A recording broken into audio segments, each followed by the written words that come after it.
Well, welcome, everyone. It is Wednesday, December the 9th, 2020. It is currently 3:29 p.m. Central Time, and I'm coming to you live from Victory Baptist Church, located here in Ovalo, Texas. And if you heard that sound, I was getting a notification on my iPad just as I went live. I get some breaking news here.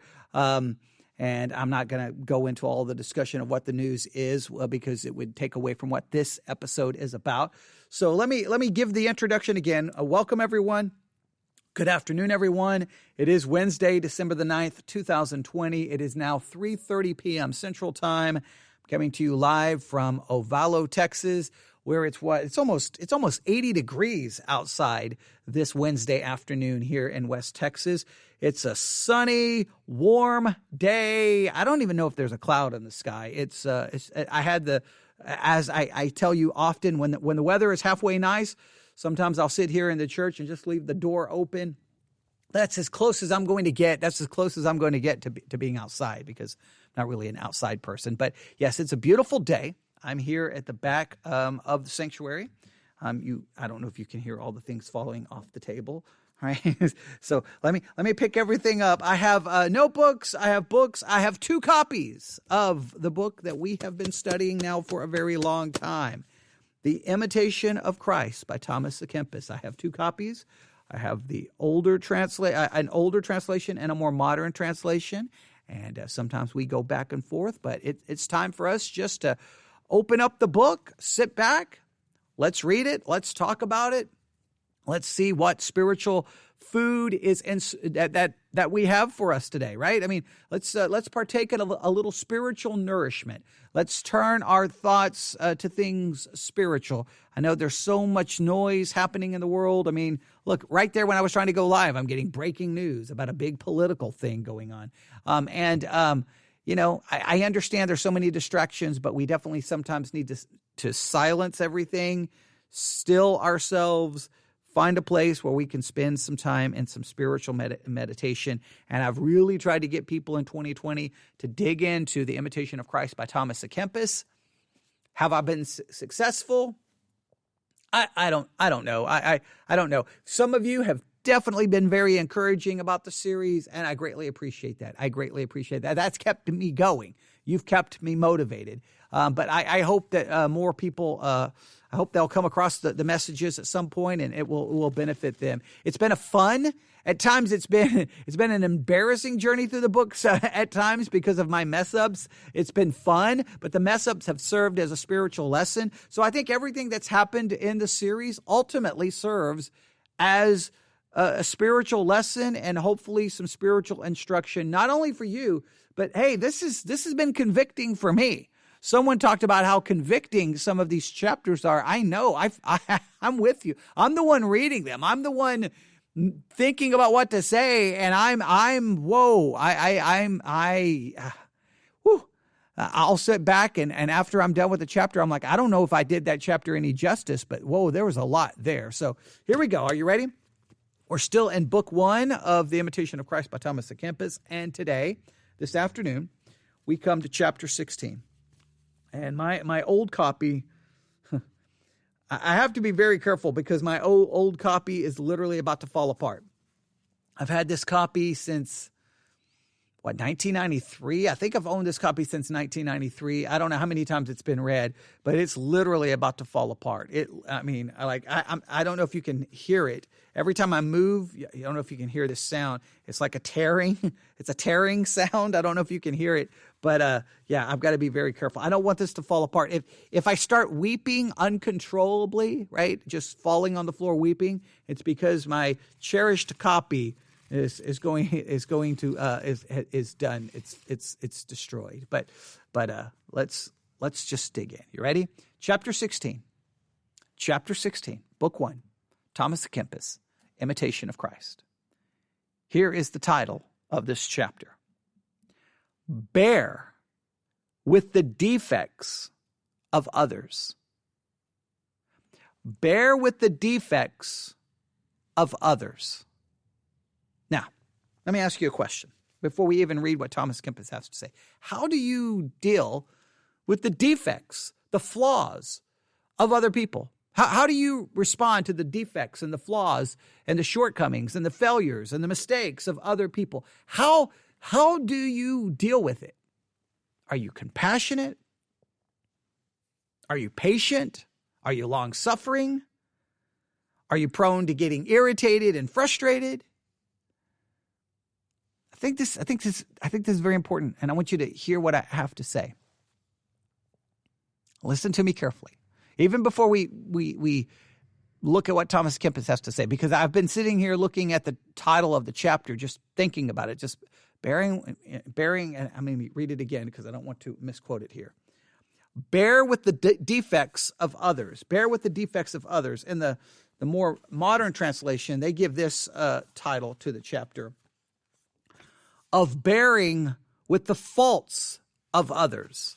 All right, so I want you to think about this. When the faults, flaws, failures of others bother you greatly, it could be a sign that you are greatly preoccupied with yourself and your comfort and your convenience. All right, I want you to hear that again.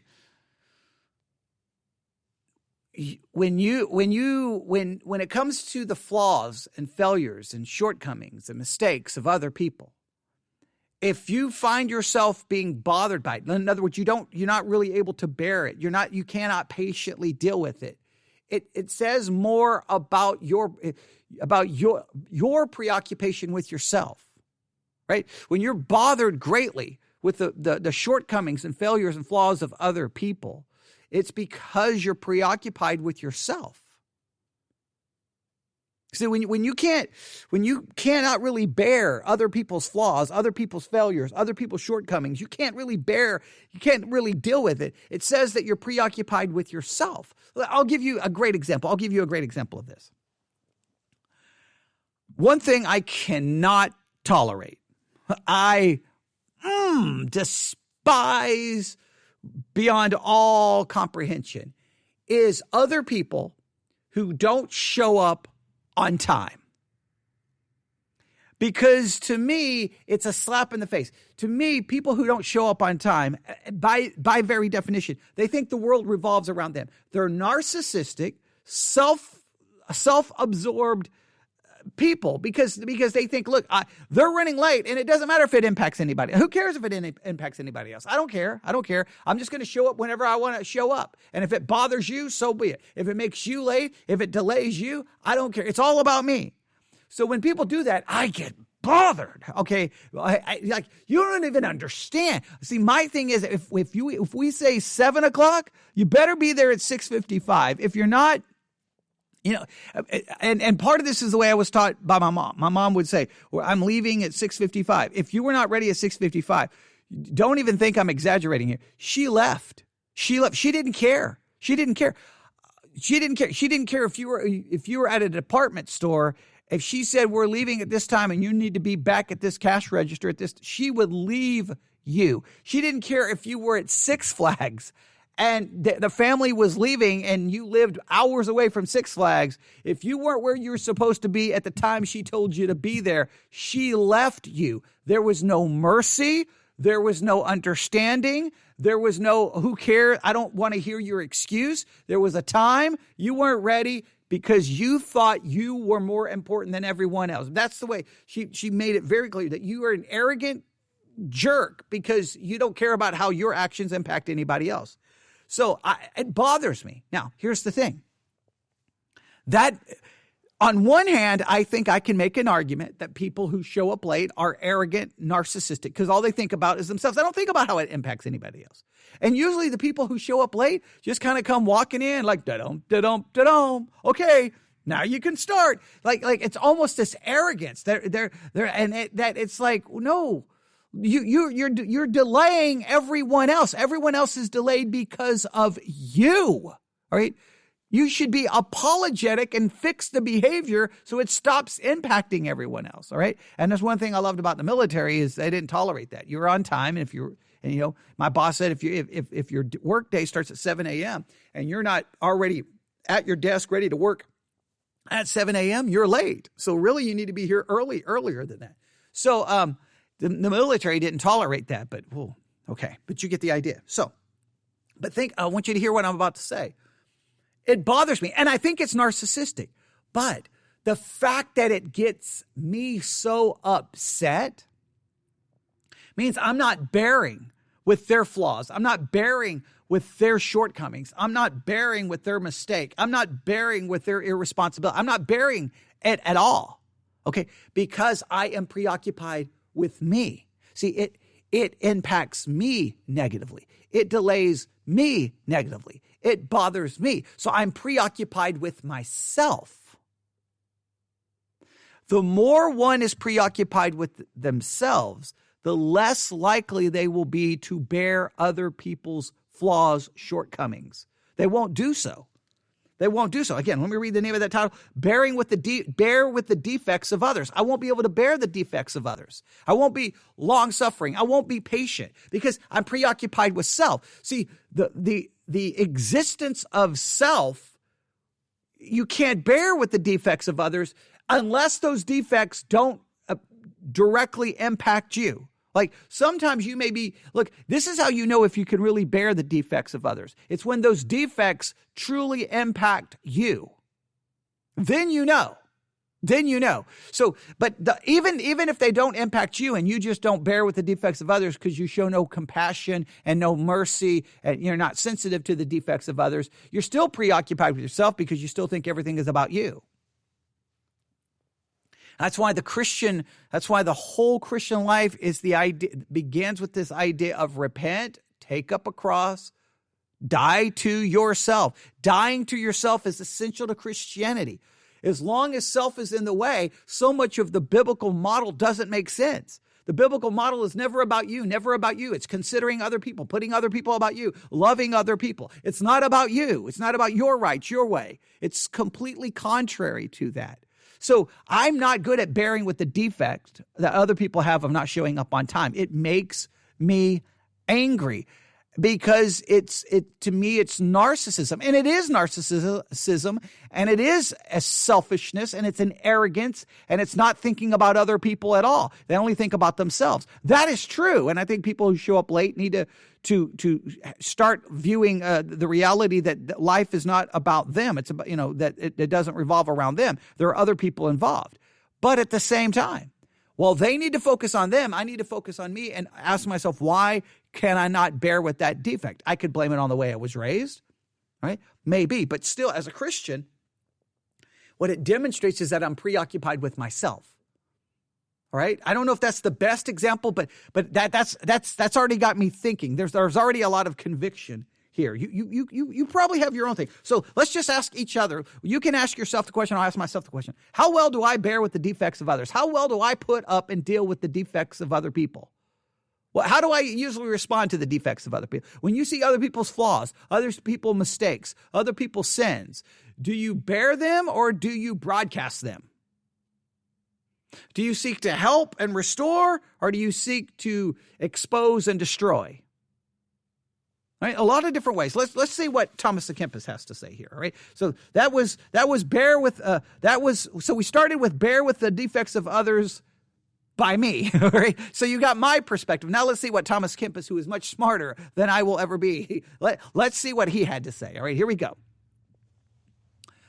Those things that a man approves not in himself, or others he ought to suffer patiently until God orders things otherwise. Now, let me read this sentence again, all right? Sometimes the way he writes, you have to kind of go, wait, what did he say? He has a strong way with words, but sometimes the way they're presented, and sometimes this is translation issues, the way it's translated over into the English. Sometimes you're like, wait, exactly what is it saying? But sometimes when you catch on, it's very powerful. So let's see what he has to say here. Those things that a man approves not in himself or others, he ought to suffer patiently until God orders things otherwise. So let's take this apart. Those things that a man approves not in himself, those things you don't approve in yourself, those things that you don't like about yourself, your own flaws, your own defects, your own shortcomings, your own problems or those defects, shortcomings, and problems and failures in others. We have to suffer those things patiently until God orders things otherwise. So until God changes it, until God does something, then our job is to suffer it patiently. Now, we've got to be careful here because you could argue, well, I've got these flaws and defects, and until God changes it, I'm just going to go along with it. I think what he's trying to say here is, though,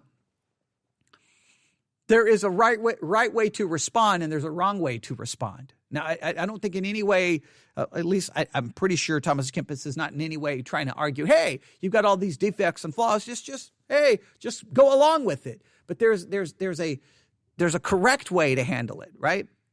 And there's an incorrect way to handle it. Or we should say there's a balanced way to handle it. But let's see if he explains himself here. Let's see if he offers any explanation. The other translation I have, it states it this way. Let me pick it up here. It states it this way. Those things which a man cannot amend in himself or in others, he ought patiently to bear.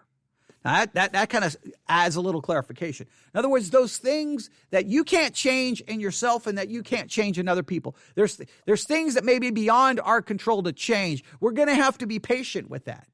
We're going to have to be long-suffering with that. Now, we can ask what things can we change and what things can we not change. All right. Yeah, that could get into are we making an excuse? Yeah, we could get into a whole discussion here, but okay. Let's see where else Thomas Kempis goes. All right. Perhaps, this is what Thomas Kempis says, perhaps it is better so for your trial and patience, without which all our good deeds are not to be much esteemed. Okay, now, wow, this is saying a lot here. Let's take this apart. So, those things in ourselves or in others that we don't approve of, that we don't like, we ought to suffer them patiently until God orders them otherwise. Or those things that we cannot change in others and those things we cannot change in ourselves, we have to suffer them. We have to deal with them patiently. And Thomas à Kempis asked kind of a question. Perhaps it is better for your trial and patience. Maybe it is better for your trial, for your patience, for those things that challenge your Christian life, purify your Christian life, reveals what's actually in you. Maybe these things are actually better for you because without them, all your good deeds are not much esteemed. In other words, you can have good deeds and everything can be going great and you can be esteemed, but that doesn't really mean anything if those good deeds doesn't translate into you being able to deal with those things in you, that defects, flaws, mistakes. You can't handle those things in a patient way. If you can't handle those things in a patient way, which actually may be good for your spiritual growth, the defects and flaws of other people may actually be good for your spiritual growth. Because they may purify you, they may try you, they may test you. Think about that. The defects, the flaws that people you work with that you can't stand, they bother you, they irritate you. The defects and flaws of people in your own home, that there's something about their personality, something you just can't stand. It's like fingers on a chalkboard. Maybe you can deal with those patiently if you see that those shortcomings and flaws are actually beneficial for you spiritually. See, we're so preoccupied with self. See, self says, that bothers me, stop it. I don't want that. Get that person away from me. I hate that person. I don't want to work with that person. I don't want that person. I don't look, I'm going to keep arguing till my kids stop doing that or my spouse stops doing that. Maybe we should suffer with it patiently because maybe it's not for us to change.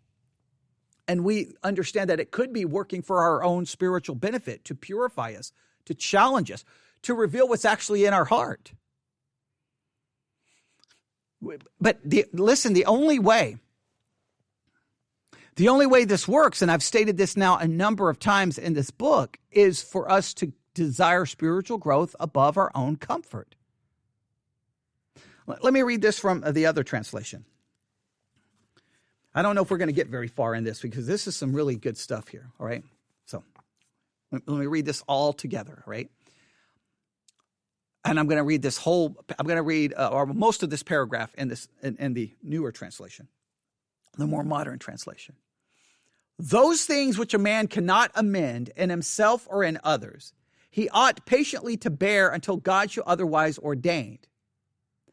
Think that perhaps it is better for thy trial and patience, without which our merits are but little worth. In other words, think that this could actually be for your benefit. And all of your merits, all of the supposedly good things about you, they don't mean anything if you cannot withstand and accept patiently these things that bother you and these defects and flaws, not only within yourself, within other people. Nevertheless, thou oughtest, when thou findeth such impediments, to beseech God that he would help to sustain thee, that thou be able to bear them with a good will. So when we see these things that impede, these impediments, if I can say the word right, these things that bother us, that get in the way, these things that irritate us, maybe we should seek God's help that we can, as this translation places it, we can bear them with a good will. Now I'm going to go back to the other translation and read all of this now together. All right, here we go. Those things that a man approves not in himself or others, he ought to suffer patiently until God orders those things otherwise. Perhaps it is better so for your trial and patience, without which all our good deeds are not to be much esteemed. You ought to pray, notwithstanding, when you have such hindrances, that God would help you, that God would intervene and help you, that you may bear them contentedly. Now, that's a strong word. That you would bear these situations, you would bear these defects, you would bear these problems in you and in others in a contented way, that you would show contentment. And maybe the way you would show contentment is understanding that God could be using these defects in us to purify us, to reveal us, to test us, to try us. That this could be a good thing.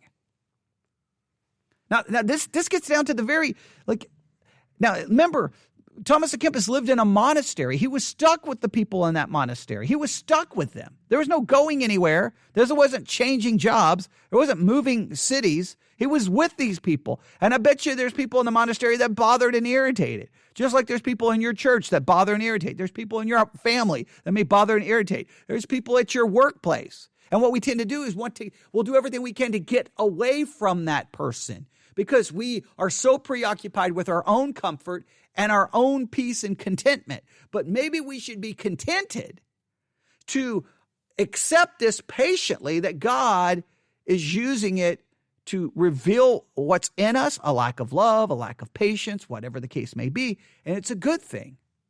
Now, trust me, I'm not good at that. I'm not good at that. That person who's always late, I'm going to be honest with you. Probably I would just stop being friends with the person. That I'm just being, I know sounds shocked.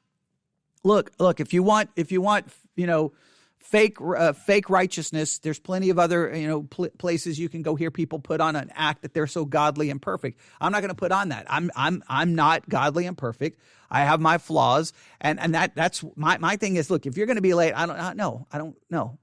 And I already have, and my personality typically is this. My personality is I don't want, other people just bother me. So, if I'm going to go to a concert, I go by myself. I go to a wrestling event, I got no problem going by myself. I go to a movie, I got no problem going by myself. I can do everything by myself. Perfectly okay. Me, myself, and I. We rarely have any issues with each other. Okay. So I know that's an ungodly attitude. I'm acknowledging it, right? Look, if you're not going to be honest with yourself spiritually, you never can advance. If you just put on the fake robe of fraudulent righteousness, thinking you're so great, wonderful, then you're never going to get anywhere. You've got to be honest with yourself.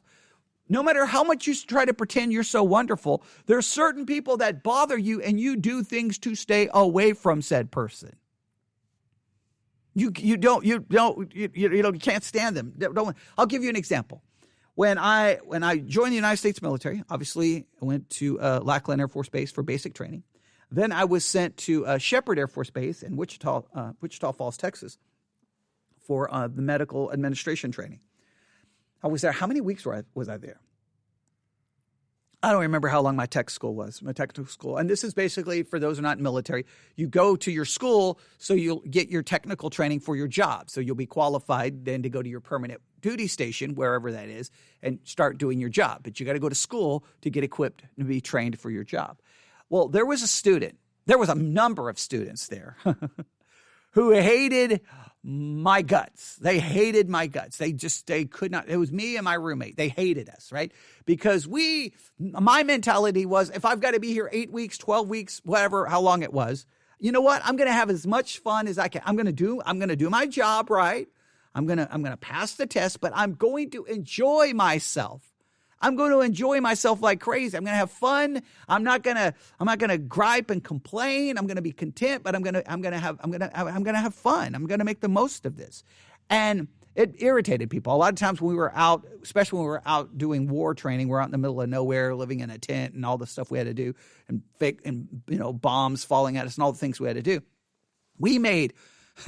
Me and my roommate did some of the craziest things. I won't go through all the details. And people got mad at us. Now, the female sergeant who was in charge, she came across at first that she hated us. But when it was all said and done, she actually liked us. And so at the last day, even though at times she did things like kick us out of class because pretending like we were in trouble, but we really weren't in trouble. Then she pretended like we failed the test. She did all of these things to us. And I could tell you all these crazy stories of things she did. But I will never forget that the last day she stood up and said, a lot of you think that, I hate, him, and I hate, his roommate, and I hate them. No, I love their attitude. They've had a great positive attitude. They've been fun. Yeah, maybe they play around a little too much, but when it was time to take things serious, they did. I have nothing but respect for them, and I would be willing for them to work for me, with me, anytime, anywhere, any place, and I wouldn't want to work with the rest of you people because you're miserable human beings who have no joy in your life, right? So it was great. It was finally like hey, she's acknowledging this, But so the people there just couldn't stand me. Well, guess what happens? I show up at my first duty station, and guess who shows up with me? One of the females who were in tech school with me. She hated my guts in tech school, and she hated my guts. So we start working together. And she can't stand me. She can't stand me. She can't stand me. She's talking about, she hates everything about me that she perceives from her perspective to be a defect, a problem, a flaw. So guess what she did? She does what we all do. She went to the superior, to the higher ups and say, look, you either got to move me to another shift or move him to another shift because I can't work with him. Right. And then she put forth all of what she thought my flaws were and all her issues were. Now, so ultimately we get moved to different shifts, and I ended up working nights and she worked during the day, and that was fine. I didn't throw a fit about it. I'm like, fine, okay, we're not going to get along. But what ultimately was crazy when they finally said, what do you hate about him? Her exact words were, because he's too happy and he has too much fun and it makes me miserable. And I was like, really, that's why you hate me? Okay, or whatever. But again, that's a defect she saw in me, that I didn't take things serious enough, whatever the case may. And maybe I don't think that was the case, but maybe she was right. But the point is, we've all found ourselves where people who have these defects and flaws that we cannot stand. We hate them, whatever the case may be. Now, maybe it's someone you work with. What I want you to realize is we all do everything we can to remove those things that bother us, that we don't like. We can't stand them. And we remove them because we value us more than anything else. In other words, here's the thing. We value us more than them. We value our comfort more than anything. We value our comfort more than spiritual growth or spiritual purification. We are to bear those defects in other people patiently. Patiently. I'm not good at that because my thing is just forget it. I don't need it. I just go somewhere else. I don't need them in my life. I don't need it. That's not doing. I need to see them possibly, listen, as an instrument of my sanctification, which I don't do so. Look, I'll be honest. This year I haven't had to deal with it because of COVID messing up church services. But as a pastor of a small church, I've had to deal with for a very long time people not showing up on time. And it bothers me. Now, when I was a young preacher, I would just, my anger would probably come out because it just bothered me. Because especially in a small church, it's like you could start on time, but then next thing you know, here comes everyone walking in at 7:10, and it just messes up everything. It's not like a big church where they can just slip in the back and it doesn't bother everyone. Typically, they come walking in and it disrupts everything, and then you feel like you have to start over and then have them catch up, or they're going, wait, where are we at? What chapter? And then they disrupt everyone, and it just drives me crazy. So, but I've tried to learn to just patiently just deal with it, whatever. Sometimes it's not fair because sometimes I wait and start 10, 15 minutes late. And the people who showed up 10 minutes early, they have to sit there and wait the whole time. It's not fair to them. So you get into the frustration. But the point is, that's a defect, a flaw, that one of my pet peeves, but I've got to try to go, that I need to suffer with that patiently, seeing it as a trial and a test to hopefully purify me and deal with it patiently. Now, I haven't always done so. I'm not even going to act like that. Even today, even currently, I don't always handle it patiently or in a godly way. Thomas à Kempis is trying to say we have to handle it this way. And when we see these hindrances, these things that bother us, these things that trip us up, even inside of ourselves, we see that maybe this defect in me, this weakness, this struggle, maybe it is actually a good thing. Now, I know we're not supposed to say that because we're like, oh, look at that defect, that struggle, that thing you have in you. Well, maybe, look, it doesn't mean I should just celebrate it, but I can see that sometimes it can be used to actually advance me spiritually. All right, so let me read this section again. We're going to have to stop with 31 minutes into this. We have a long ways to go in this chapter. I would like to move on, but there's just no way. All right. Because I think this first paragraph, I put it this way. There is a way because we're only 31 minutes into it. But I think we'll miss if we move on, we're going to miss the impact of this first paragraph. So let's put it all back together.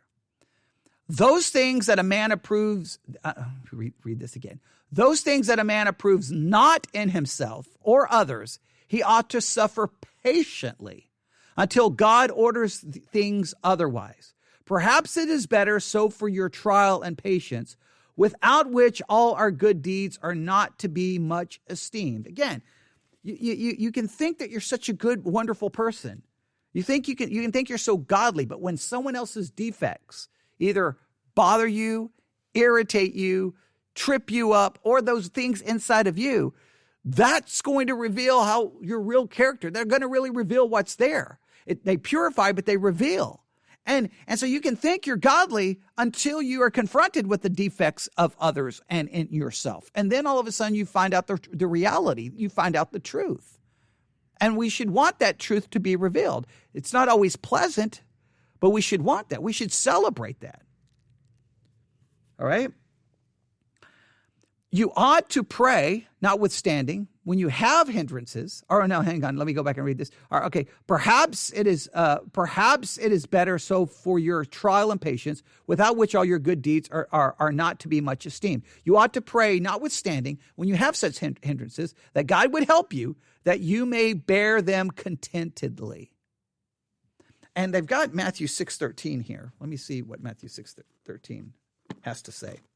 Sometimes they're used to scriptures like, wait, why are they using that? But let's look at this. Matthew 6:13. Matthew chapter 6. I've got a new Bible. It's taking a second to get there. Matthew chapter 6, verse 13. That's a weird.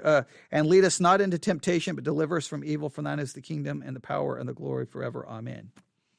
That's Matthew 6:13. Did I read that correctly? Yeah, that's what they have. That's an interesting verse there. Don't know why they use that, but that's okay. So, I apologize. Losing my voice there. I've got to go back and look at that again one more time. Why did they use Matthew 6:13? Matthew 6:13. Let me read this one more time. Matthew 6:13. And lead us not into temptation, but deliver us from evil. I think maybe what Thomas Kempis is trying to say is that whenever we're dealing with the defects of other people, we need to be praying for God's help, because that situation could actually lead us into temptation, and we don't want that to lead us into temptation. What we want it to do is to lead us into sanctification and using it as a trial. We have to see that situation in the correct way. So, Lord, lead me not into temptation in my daily life. Will I deal and experience the defects, flaws, and sins and failures of other people, and I experience my own flaws, my own failures, and my own sin. Let it not lead me into temptation that I respond in an incorrect way. Let me respond in a godly way. I think that's why he's referencing Matthew 6:13. All right, so there you have it. I'll read it one more time. Such a powerful paragraph. Let me grab my glasses here. All right, here we go. Man, my book is falling apart. Here we go. Here we are, not Matthew 6:13. Chapter 16 of the Imitation of Christ. Bear with the defects of others. Those things that a man approves not in himself or others he ought. Okay, let me read this again. Those things that a man approves not in himself or others he ought to suffer patiently until God orders things otherwise. Perhaps it is better so for your trial and patience, without which all your good deeds are not to be much esteemed. You ought to pray, notwithstanding, that when you have such hindrances, that God would help you, that you may bear them contentedly.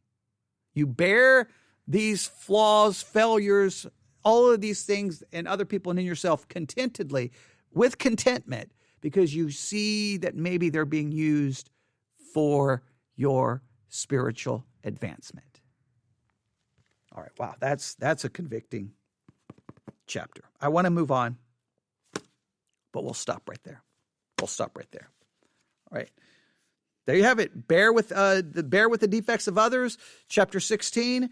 We read the first paragraph. That's as far as we made it. There's a lot here to dig to really meditate on. I would challenge you, if you don't have a copy of the Imitation of Christ, get a copy. Dive in. There's plenty here. Let me know your thoughts on this chapter. Let me know, did something else jump out at you? What do you see? Just any communication you want to have. I love reading your thoughts and what you found. So email it to me at newsif@yahoo.com.